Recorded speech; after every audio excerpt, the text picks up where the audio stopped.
Hi everyone, welcome back with me again in this channel. On today's tutorial, I'm going to show you how you can make your bodies look slim on video using CapCut.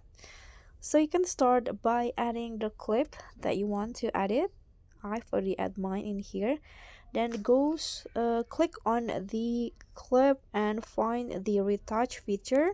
Click on the body and here go to manual and click on slim. So adjust the position where you want the part of the body that you want to make it slimmer. I'm going to adjust here.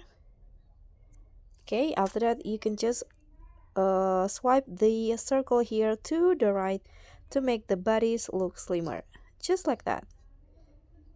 So that's all for me. Thank you so much for watching. Don't forget to like, comment and subscribe. Also click on the thanks button. Bye.